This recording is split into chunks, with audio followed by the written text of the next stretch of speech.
อเธอที่กอดฉันในคืนนั้นคิดถึงทุกวินาทีไม่เคยเลือนหายเหตุใดเธอถึงทำให้ใจฉันหวั่นไหว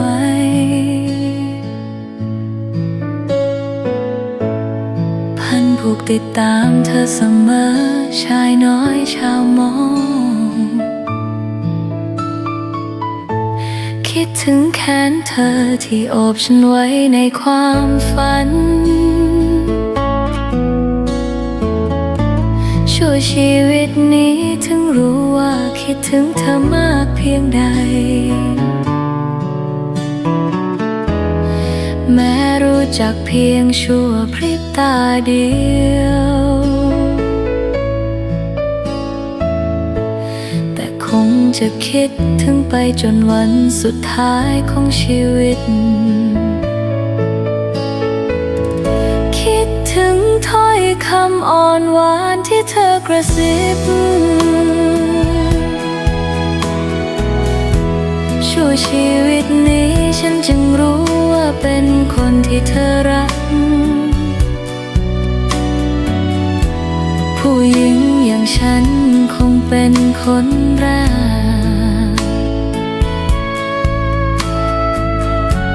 ที่ได้อยู่เคียงข้างเธอในสวนของใจ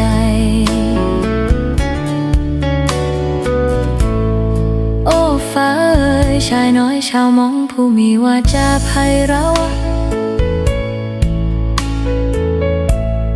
ชาติภพนี้จะมีอีกสักวันไหมให้เราได้พบกันได้รักกันอีกครั้งหนึ่ง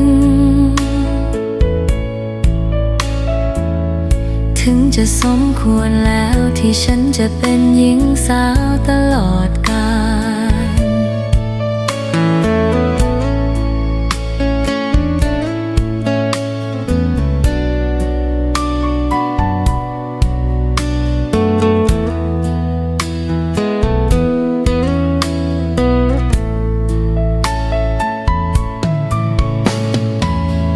คิดถึงถ้อยคำอ่อนหวานที่เธอกระซิบ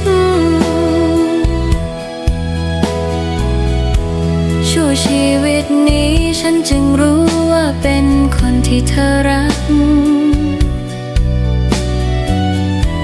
ผู้หญิงอย่างฉันคงเป็นคนรักที่ได้อยู่เคียงข้างเธอในสวรรค์ของใจ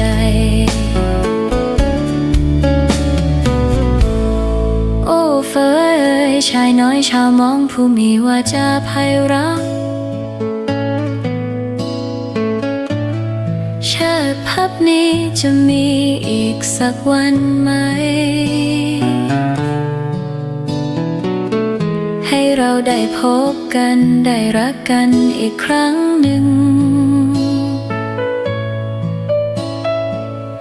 ถึงจะสมควรแล้วที่ฉันจะเป็นหญิงสาวตลอดกาล